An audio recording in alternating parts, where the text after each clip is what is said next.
Okay, live once again. Good evening, folks. Hope everybody's had a good week so far. Hope everybody's set for a really good weekend. So it's just me, Mobile Geezer, back again. Here's my phone doing what it always does. Vince is in here. Glad you're here, brother. Um, and Vince was the first one in, so cool for you. Um, okay, as usual, I'm going to share my screen just to show you where the show notes are. The show notes are in the YouTube description and on the Facebook post if you happen to be watching from Facebook, but it's on my website.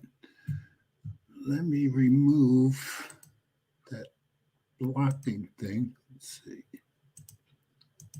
Okay. So it's mobilegeezer.wordpress.com. If you click on the first story, Friday Night Tech Talk show notes with today's date, you can follow along on all the stories. So let's stop that screen. And let me put back that banner that I had. Okay, there we go. So let's see if anybody else is coming in. Okay, if you're there, folks, just say hello. And if you're not one of the regulars, just let me know where you're from. And we do this every Friday. If you're not familiar, every Friday night at 8 p.m. Eastern Time. And it used to be me and, well, it originally started with me and Mike and Will. They're both up in Jersey. I'm down here in Tennessee, but I'm a Jersey guy. Will be for life. And Renz is in here. Yo, Renz. Okay, well, hey, Renz, I'm just glad you're here. And I'm glad you didn't get held up too much by the accidents. You know, I'm always glad to see you, brother. So I've got Vince and Renz in here so far. And hope the weather's good where you are. It's been raining here all day. And I gather we're in for a rainy weekend. So most of my exercise this weekend will not be outside. Okay. So it's probably going to be, unless Mike or Will or Mark comes in, it's probably going to be a rather short show tonight. I didn't put up too many stories. I think I put up 7. And the first 2 are both related to the Galaxy Fold series. So unless they come in and give us more conversation, which would make it a little longer broadcast, this will probably be kind of short, but glad to be able to do this every week. I'm glad for you guys that stop by every week, and it's nice to be supported. So, going to go to the first story, and I'm going to share screen. There we go. And this is on Android Authority. If you're following along, stable Android 12 update now rolling out to Samsung's latest foldables. Now, if you have the S21 series, is my S21 Ultra. Everybody on the S21 series, at least in the US, we got the Android 12 update last month with the One UI 4, and it seems to be good. They've given me 3 updates since I got the first one. So there's been a second and a third. Third was the other day. I haven't had any issues with the updates, and everything seems to be going smoothly on my S21 Ultra. But now it's rolling out, as they said it would in December, for the Galaxy Z Fold 3 and Z Flip 3. So let's put this in reader view, see if we can get rid of some of the ads. Okay. And as usual, I didn't turn the sound off on my watch, which I almost always forget. Let's see if I can get rid of the sound. Today I'm wearing my Apple Watch SE. And those of you that know me, every other day I switch between the Apple Watch and the Galaxy Watch 4. So, in mid-November, Samsung launched its Android 12-based One UI 4 skin on the Galaxy S21 series. Now it's time for the firm's foldables to see some love. Spotted by Sam Mobile, the Samsung Galaxy Z Fold 3 and is now getting the public version of One UI 4 starting in South Korea.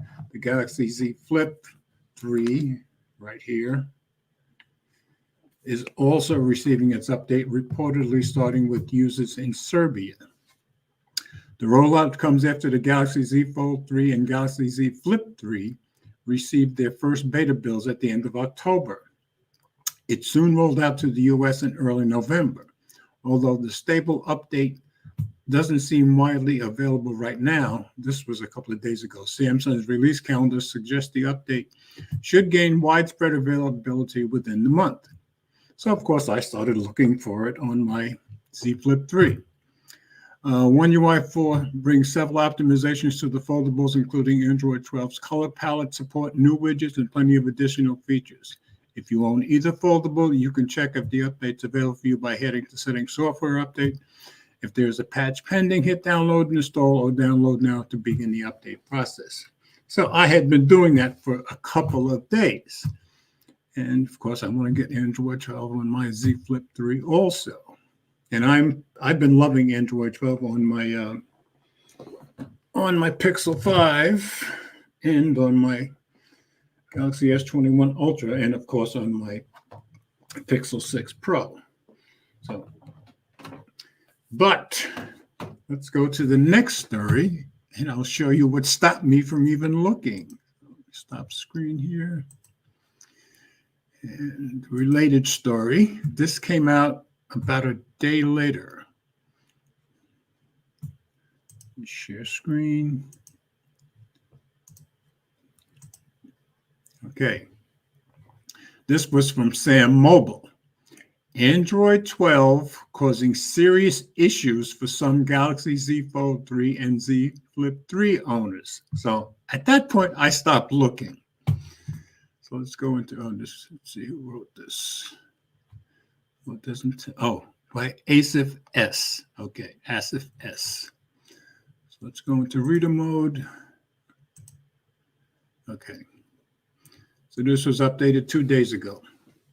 A couple of days ago, Samsung released a stable Android 12 update to the Galaxy Z Flip 3 and the Galaxy Z Fold 3 in a few countries. However, it looks like the update isn't stable after all. And boy, that's an understatement. Many Galaxy Z Flip 3 and Galaxy Z Fold 3 users have complained of varied issues ever since they installed the One UI 4.0 update. South Korean users are facing a lot of issues with their latest foldable phones running Android 12. In Samsung's official forums, some users claim that their device has bricked after installing the update. Yeah, that's no fun at all. Others said their device entered the recovery mode after installing the new firmware. Some users faced screen flickering, dark modes, slow performance, and the dual messenger feature not working with some apps. So this is not a little thing. Some Galaxy Z Flip 3 and Galaxy Z Fold 3 users are unable to take screenshots or use video streaming apps like Netflix and YouTube. Others have even faced issues relating to the camera and images getting automatically deleted from the gallery. Some units are stuck on the 60 Hz screen refresh rate or have bad audio quality. One user even claimed that the phone's camera app isn't working after installing the One UI 4.0 update. It's being reported that Samsung has decided to temporarily stop the Android 12 rollout for the Galaxy Z Flip 3 and Z Fold 3. That's probably a real good idea. After critical bugs are fixed, the South Korean firm could resume the Android 12-based One UI 4.0 update in South Korea and release it in more countries. Then it just says, have you faced any issues on your Flip 3 and Fold 3 after installing the One UI 4.0 update? So I'm glad they stopped it. It sounds like this is some pretty serious stuff going on here. And much as I love my Flip 3, I don't want it messed up. So both of those caught my attention right away. So hopefully they'll wait until they get their issue straight. Ren's is saying, "Oh, my Super Bowl and the one UI4 update." Exactly. It sounds like, yeah, that's a lot of issues. Yes, they seem to have quite a few issues. So I'm glad that we didn't get it yet here. And I'll be waiting. I guess I'll be waiting until I see an article saying, or some notification saying that they're re-releasing it and it's stable. But I was all anxious to get it on there because it's been perfectly fine on my S21 Ultra, and it's been fine on the 5A. So I don't know what they did. Now, of course, with the folding screen, that's got to be a lot of different programming issues. And I can somewhat understand it, but I guess it's just a lot more complicated with the fold in the middle. So just wanted to make you guys aware of that. So if any of you have a Fold or a Fold 3 or Z Flip 3, do not install the latest update if you happen to see it. So Renz is saying, at least they could still use the phone, unlike the Pixel 2 and 2 XL this year was bricked and another expensive paperweight. Yes, but keep in mind, Renz, at the beginning, it did say some users in their forums were saying their phones got bricked. So this is very serious stuff. So anyway, glad I didn't get the update. And on this one, share the screen of my website for a second. Of course, now I'm getting the flickering. Let's stop the screen. Let's try it again. Okay. Okay, all I said on this one was follow-up. Pixel Watch images, supposedly the real deal. And this is from Android Central. So this is the follow-up to what I posted last week. And I guess we've got real images going now. So let me share screen. Again, the flickering. Stop screen. Usually when you stop it and share it again, then it's okay. Don't know what causes it, though. Yeah, now it's good. All right, this was on Android Central. This could be our first look at official Google Pixel Watch images. Leak marketing images reveal a smartwatch with no physical bezel. So let's go into reader view. Okay, so there it is. No bezel whatsoever, really. That's from John Prosser, of course, because he always, not always, but he seems to be the most reliable when it comes to these rumors. So Google has been skipping developing its own wearable as smartwatch for many years, despite having the resources to do so, let alone its long-standing Android wearable platform. However, renders of the Google Pixel Watch surfaced earlier this year, courtesy of John Prosser, raising hopes that Google's first smartwatch would be released soon. While the long-awaited Pixel Watch did not make an appearance alongside the Google Pixel 6 series in October, a new report emerged a few days ago claiming that the smartwatch would be unveiled early next year. A new leak now gives us what looks like a solid proof that Google is indeed preparing to launch its own Wear OS smartwatch soon. Let me take it out of reader view for a second, just to let you see that other picture. Okay, yeah. Round, bezel-less. I guess that's official rendering. So back to reader view.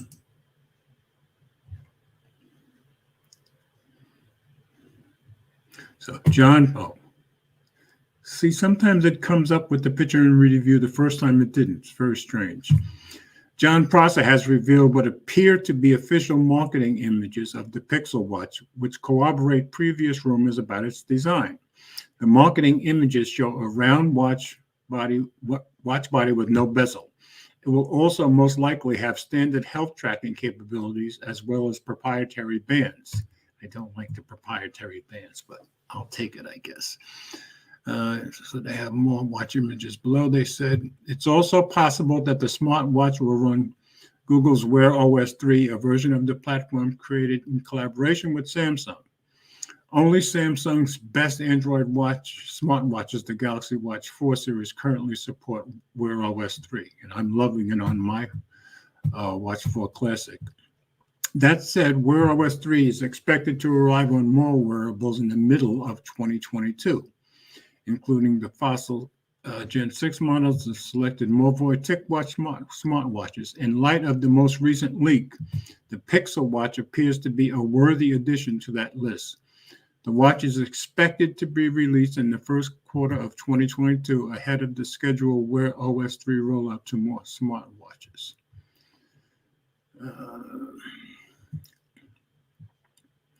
And then there's a commercial for Galaxy Watch 4.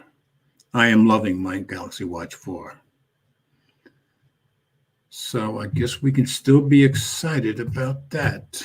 I'm pretty excited about it. I guess you can tell since I'm putting up stories about it every week. I think a lot of people are, though. Okay, moving on down. Back to Samsung.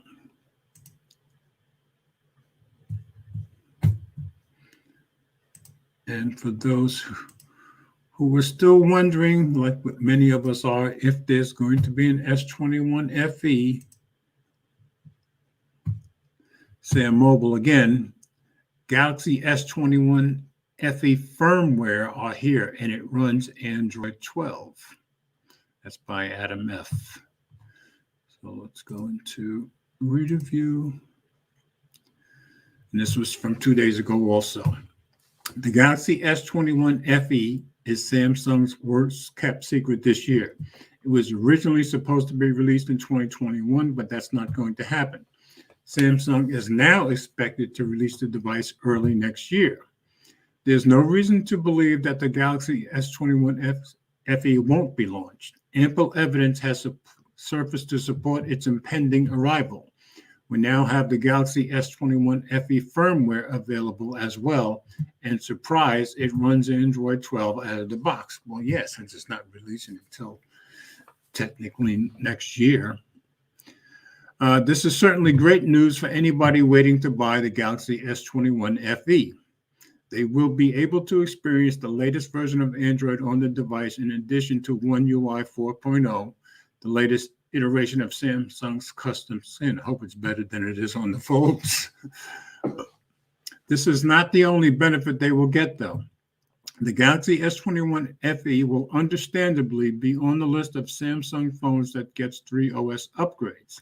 This means that the Galaxy S21 FE will be supported until Android 15. It's a bit ironic considering that the same level of support won't be provided to any other handset in the Galaxy S21 series. The Galaxy S21, S21 Plus, and Ultra all launched with Android 11 on board.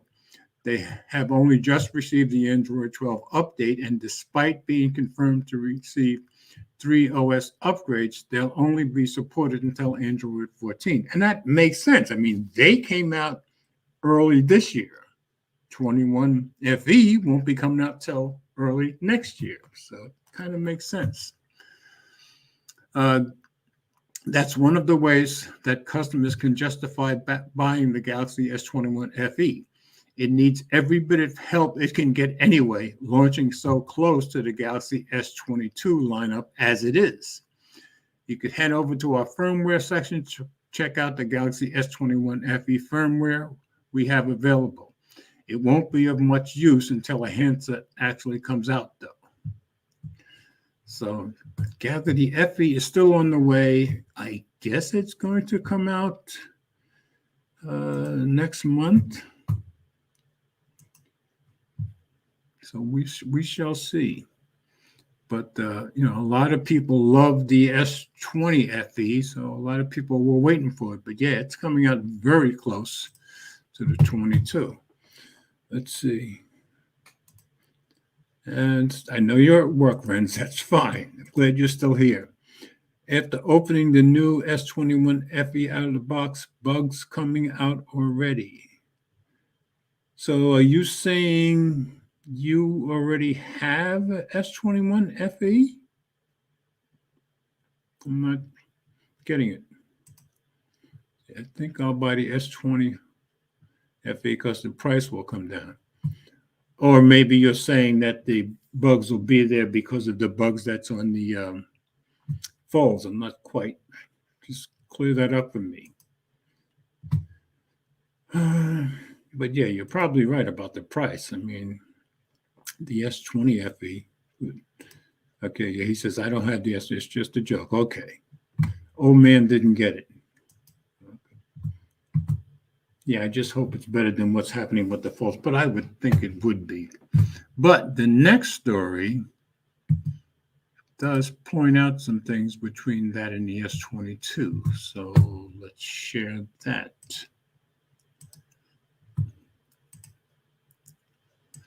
And this was on Tom's Guide. Samsung Galaxy S22 price rumor is good news. Samsung's upcoming phone might start at $799 like its predecessor. So, rid of view. Okay.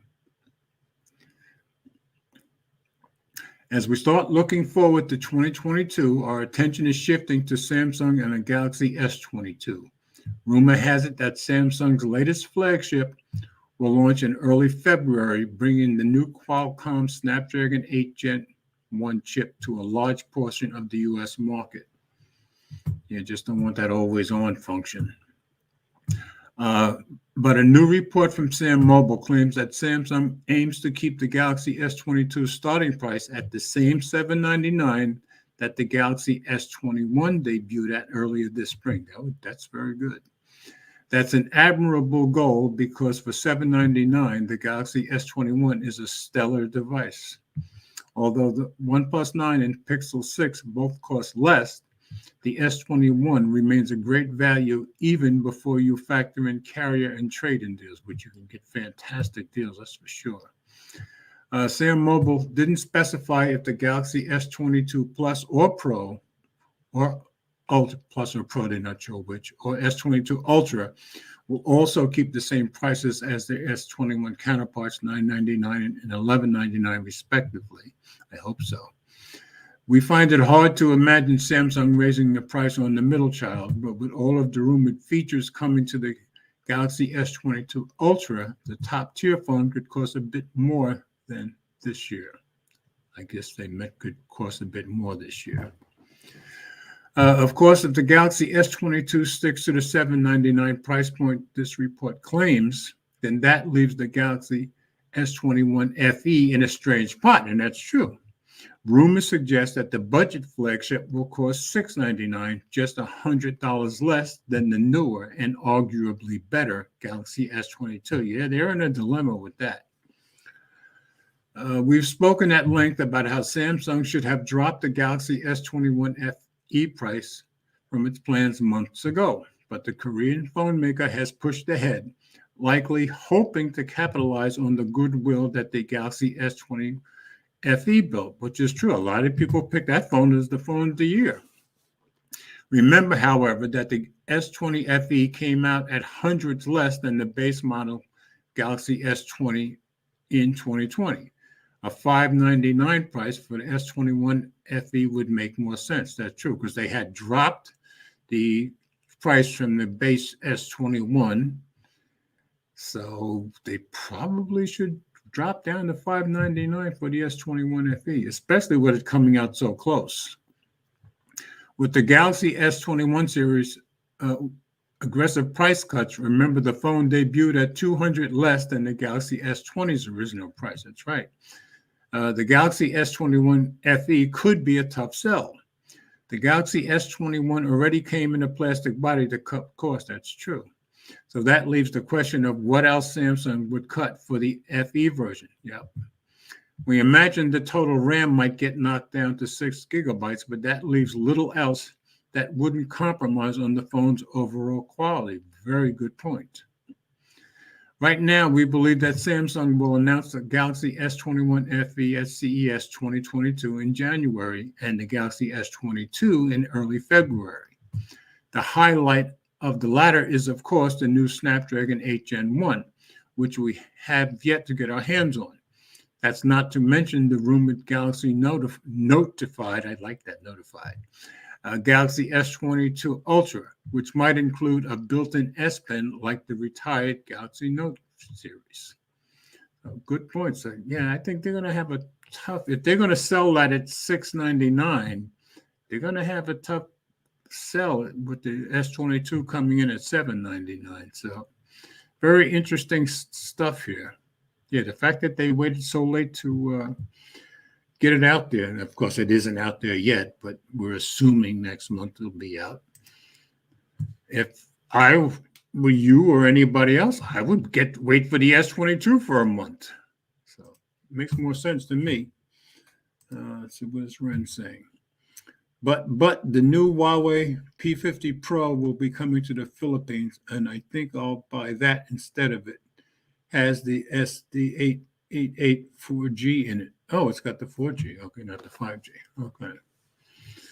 Well, it's hard to beat Huawei phones, at least as far as cameras, so those are always great. I didn't know that was coming out, though. Okay. Now, of course, in America, we don't hardly do anything with Huawei phones anymore because they can't put our parts in. So, interesting stuff. So it'll be interesting what happens with the S21 FE versus the S22. So I think they've screwed up royally. Just my opinion.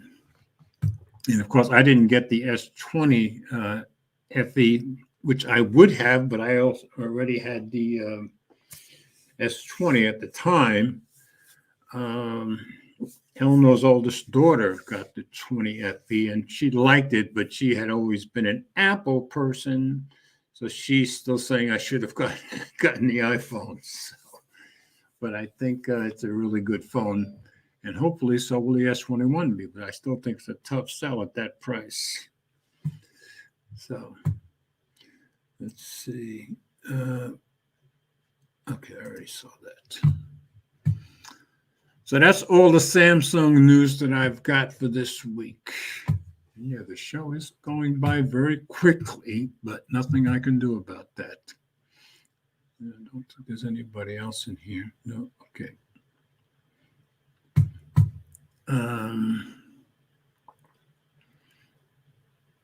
So let's move on to Tesla. Interesting story. Share screen. And this was on The Verge. Tesla allows drivers to play video games in moving cars, raising safety concerns. Yeah, I could see that. The latest revelation concerning Tesla's lax approach to safety. I didn't know they had this so-called lax approach. It's the first time I've heard about that. Anyway, let's see. It's by Umar Shakir. And let's go into reader view. Tesla updated its software, allowing vehicle occupants to play video games on the center touchscreen while in motion, raising concerns about safety and driver distraction. Previously, video games were only playable while a vehicle was in park. Why would you do that? It doesn't make sense to me. But according to the New York Times, an over-the-air software update was pushed out last summer, enabling the ability to launch some games regardless of whether the car was stationary or not, raising serious concerns about safety. Yeah.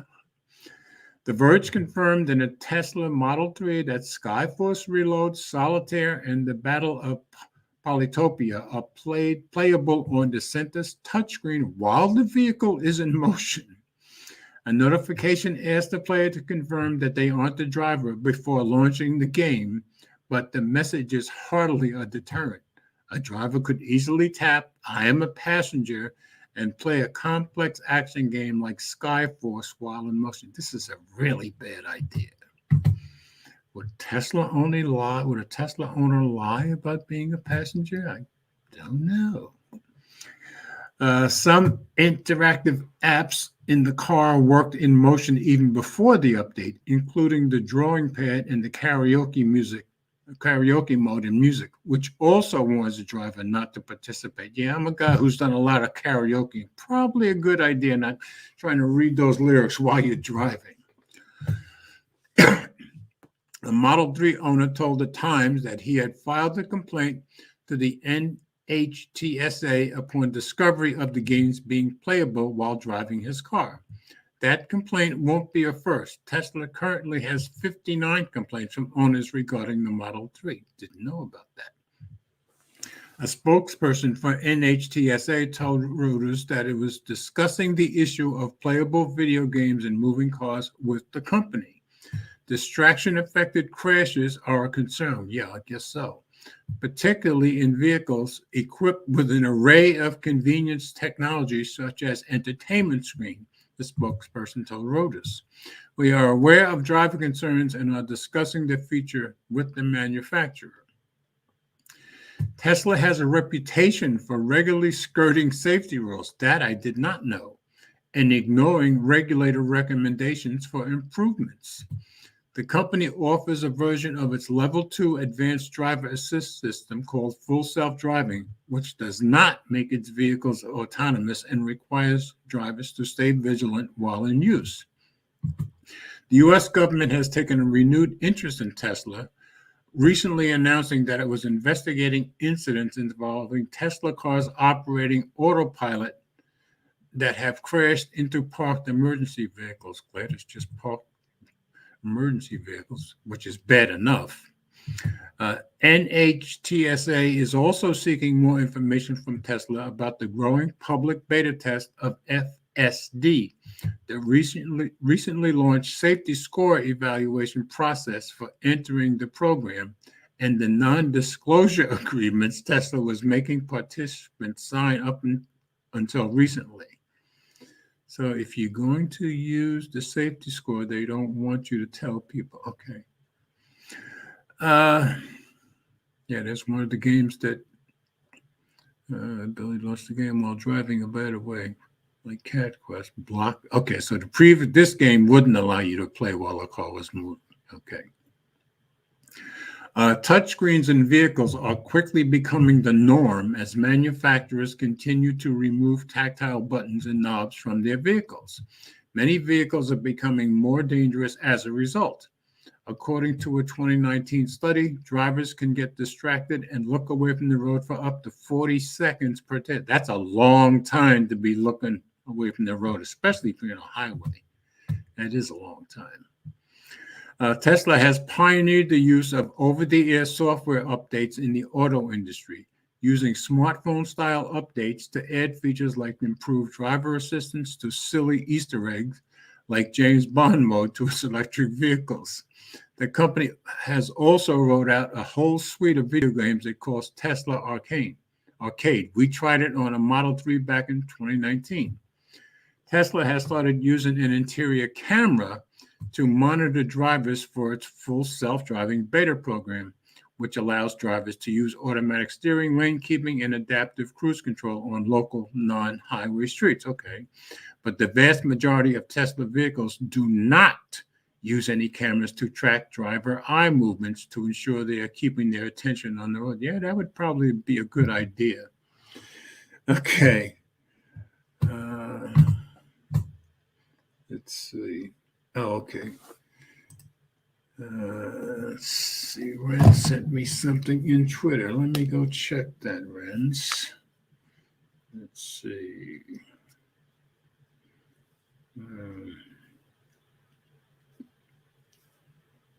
Okay. Sent me the link with the Huawei P50 Pro. Cool. Coming to the Philippines. Let me see. I wonder if I can put that up to the camera. Oh, let me stop sharing screen first. Okay. Let me see if you guys can see that on the camera.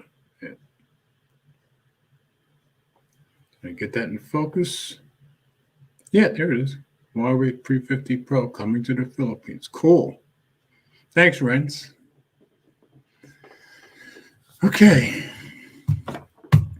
Then Ren just saying, I won't even touch my phone. Instead, I guess he means inside the car, and let alone play a game with it. Even I'm in the passenger seat. I always watch the road and expect the unexpected. Yeah, he corrected. Expect the unexpected. Gee, I'm not the only one who can't type.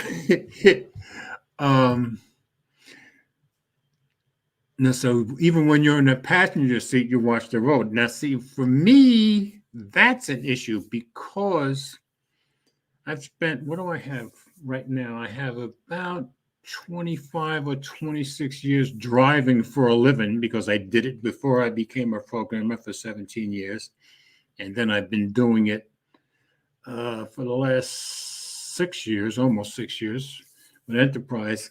And I did it for a year and a half in Orlando. So I've got a lot of years driving. And because of all the years driving, and because I love driving probably more than anybody you'll ever meet in your life, when I'm in the passenger seat, what I found for me is don't look so much because I'm always pressing brakes that aren't there on the passenger side and reaching for things. I make myself too nervous when I'm a passenger. And that's why I guess working for Enterprise for the last almost 6 years has been good for me because I finally had to get used to other people driving. As Eleanor could tell you, if I go on vacation, matter of fact, we're going to see the great grandkids to give them their Christmas presents tomorrow. And that's a 6-hour drive. Well, I do all the driving. Why? Because I'm a driving fanatic. I love driving. And she had said to me, well, that's a 6-hour drive. And I'm like, yeah, that's half of my ideal drive. My ideal drive is like 12 hours. That's a perfect drive for George. So in any case, yeah, I probably, if I were in the passenger seat, I probably wouldn't look so much because I make myself a nervous wreck. It's just how I am. I've driven with 2 other people in my entire life with them driving where I 100% relaxed. And it was because in both cases, one was a guy who I worked with years ago before I started programming back in the 70s. And guy was a natural born driver. And I had this, I guess, weird ability. As soon as I get in the car with somebody, I can tell right away, this person's a natural born driver. And the other one was my ex-girlfriend's sister back in the 70s. She drove us from the house to the corner one day, and I totally relaxed because, again, I felt that girl was just a natural born driver. But generally, I'm very nervous as a passenger, so better off to let me drive. Okay. I've got one more story, and that's all I've got. And again, this is also an update on past stories, but you'll see that. I'm going to share screen. Okay, again, on The Verge. And, you know, we've been going through the Epic versus Apple for, over a year now. But Epic versus Apple ruling put on hold after appeals court grants a stay. Apple can maintain its App Store payment monopoly while the case proceeds. I'm sure Epic isn't too happy about this. All right, let's go into review. An appeals court has paused one of the most consequential parts of the Epic versus Apple ruling, placing a stay on the enforcement of the injunction issued by the lower court. As a result of the stay, Apple can maintain its IAP system as the sole source of in-app payments on iOS, despite the district court's earlier ruling that the exclusive arrangement is illegal. Pardon me while I take a sip. The stay issued Wednesday afternoon does not reverse the earlier ruling, but puts enforcement on hold until the appeals court can fully hear the case, a process that will likely take months. Apple has demonstrated at minimum that its appeal raises serious questions on the merits of the district court's determination. The ruling reads, therefore, we grant Apple's motion to stay part I of paragraph 1 of the permanent injunction. The stay will remain in effect until the mandate issues in this appeal. Our concern is that these changes would have created new privacy and security risks and disrupted the user experience customers love about the App Store, said Apple spokesperson Marnie Goldberg in a statement. We want to thank the court for granting this stay while the appeals process continues. I don't see where that would have created any new privacy and security risk, but I don't know everything. Notably, the stay does not extend to the second part of the injunction, which dealt with user communications outside iOS. Specifically, the court ordered Apple to allow communicating with customers through points of contact obtained voluntarily from customers through account registration within the app. Okay, so they held that up. They upheld that. That order will remain unaffected by the stay. Apple will also remain bound by its agreement with the Japan Fair Steering Commission, which placed similar anti-steering restrictions on iOS outside the context of the Epic case. In September, Judge Yvonne Gonzalez-Rogers required Apple to allow third-party payment systems on iOS as part of a broader ruling that dismissed antitrust allegations brought by Fortnite developer Epic Games. Okay, so I didn't realize that the lower court ruling took them out of antitrust allegations. So, it's two different sides of the same thing. But I could see where Apple would want to be out of the antitrust discussion, but at the same time, they don't want to let these people get paid outside of iOS. Specifically, the court ruled that beginning December 9th, Apple could no longer prohibit buttons or external links that direct users to payment systems outside the App Store, as the company previously had in its App Store guidelines. So they got this ruling just in time because that would have kicked in yesterday. Epic Games declined to comment when reached by The Verge. Apple had previously moved for an injunction from the district court to pause its order, but was denied. So I guess second time was the charm. So Apple, I guess, mostly gets its way here while this is still up in the air. I just thought it was interesting.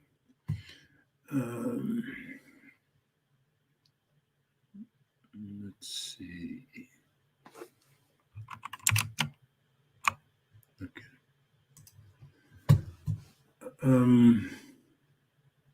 Okay, Ren's is talking about the driving. Same here. I'm always scared of my youngest sister when she drives. I always hold the bars near the window and step on those invisible brakes. But yeah, if you, as near as I can tell, if you love driving, like I love driving, you just get nervous when anybody else drives. Like I say, I've only known one man and one woman who ever made me feel relaxed. Both, no, one's dead, one's not. I'm not sure. Brian's in here. Hey, Brian, you came in right at the end. Because I've gotten through all of my stories. And Ren says hello, too. I knew tonight was going to be a short night because I didn't have that many stories. And nobody else probably is coming. And I think, there's a little less people here tonight, and everybody's busy with the Christmas stuff. I ordered my last gift last night, and to son-in-law or to Eleanor's son-in-law. That just got shipped the other day. We're bringing presents to the great-grands tomorrow, so for me, I'm done, but I guess everybody's busy with the Christmas stuff, and that kind of makes sense, especially if you have kids, which means you're going to be busier than those of us whose kids are all up, grown, and out. So, got through all the stories. Somehow I managed to get out of my show notes. Let me get back in there.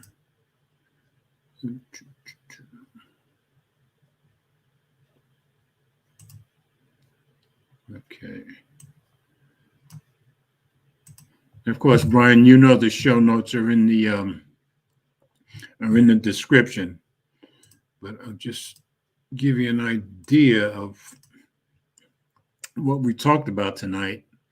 Now, of course, I've had Android 12, the 4.0 UI on my Samsung Galaxy S21 Ultra and on my 5A for about a month now. Both been very stable. I love Android 12 and haven't had any issues. But this one says, as they had promised, that the Z Fold 3 and the Z Flip 3 both were supposed to start getting the update this month. So they released it in Korea and in somewhere in Russia. But in any case, a lot of people are having all kinds of issues on the folds, on the fold devices, with people, with them shutting down. Some people said they got bricked. So I gather Samsung has decided to stop pushing the update on the foldables. And I was checking every day to see if mine had come through, but I stopped. And I'm glad they decided to put a pause on it. So hopefully they'll be fixing the issues before they push it out again. And I love my Flip, so I don't want it messed up. So, Renz, as always, you're very kind, sir. Happy weekend to everyone. He's saying, hope you've been doing fine there, Brian. Thanks, Renz, as always. Very happy. And Brian, the other stuff I went through, now we have real renders of the Google Pixel Watch, I gather. And S21 FE. They're saying that that's probably going to come out next month at CES. Oh, thank you, Brian. Both of you guys are always very kind and very supportive. I appreciate it very, very much. So everybody loves the idea of the FE coming out, but it's coming out supposedly a month before the S22. Now, this story said the S22 price is going to stay the same as the S21 price, which is $799. Good news. But they were saying the S21 FE is going to come out at $699. So would you spend $699 for an S21 FE if the S22 is coming out a month later at only $100 more? So that was the issue there. And I wouldn't, I know that. And then I did a story about Tesla pushing an update out to their cars to allow game playing on the console while the car is moving, which really doesn't sound like a good idea. And supposedly it does ask you on screen if you're the driver and you just click, no, I'm the passenger. Well, whether you are or not, you get to play at that point with the car in motion. So really bad idea, in my opinion. And then the last story I get, a judge has put a stay on the Epic versus Apple. And so Apple can keep making people buy through Apple and not going outside. And that's a stay until it gets resolved, which they're expecting will be a couple of months. And at the end of the article, it said the new ruling would have gone into effect yesterday. So Apple got that stay just in time. So through the Christmas holidays, I guess they'll be able to make people keep buying through iOS and no place else. So that was the stories I did for tonight. And but as always, let me pull up glowing rectangles. So I don't know who's watching. I know you regular guys are here. Vince was here, Renz is here, and Brian. But as always, glowing rectangles is on reddit.com/r/glowing rectangles. Let me get that thing out of the way that blocks that. Okay. So it's reddit.com/r/glowing rectangles. And if you have a blog you want to push or a video you want to push, whether it's yours or anybody else's, you put it out here on glowing rectangles, and at least you or that person will get more exposure, maybe some support. And every day, people vote on what the best story of the day. You just click top, shows you which story got the most votes for the day. 7 votes on here. A 2021 All Phone Brand Elimination Challenge, Day 7. That's right, because last week that was whatever day it was there too. So I guess he's doing a new poll every day. This is by Ron Bagnell, some gadget guy, who's the one who created this to give people some exposure. Second one is always an ad here. Yeah. So this one, okay, this one got 3 votes. This is Sneed Mobile Tech. Fiber is upon us. AT&T Fiber is here to Death Star at Sneed Mobile Tech HQ. So, and he does a lot of stuff about networks, and he really will keep you up with it if you follow Sneed Mobile Tech. And then Pixel 6 Pro camera, 4 things that gets right. And believe me, Juan is pretty much an expert on the cameras. I even have a book that he wrote about it a few years ago. Again, Sneed Mobile Tech, 5G. So if you guys want to get some exposure, give somebody some exposure, put their blog or video on glowing rectangles, and they will get some. So let me put this back. Okay. Stop screen. And as I said, I knew it would be a fairly short show tonight. And I'm getting up at 3:30 in the morning so that we can head out to Florida to bring the great-grands their Christmas presents. We're headed to Pensacola, so I may even get to meet a buddy I've had online that I used to do live broadcasts with when I was still writing for Bain Tech.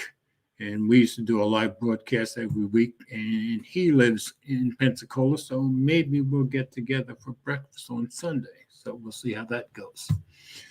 So I hope everybody has a very blessed weekend. You know I will, because I'll be driving a lot. And I hope everybody stays safe. I hope you have fairly good weather for December in any case. And I will see you next week. Thanks, guys, for the super chats, as always. And thanks for coming in. And thanks for being so supportive. And have a blessed weekend. And I'll see you all next week.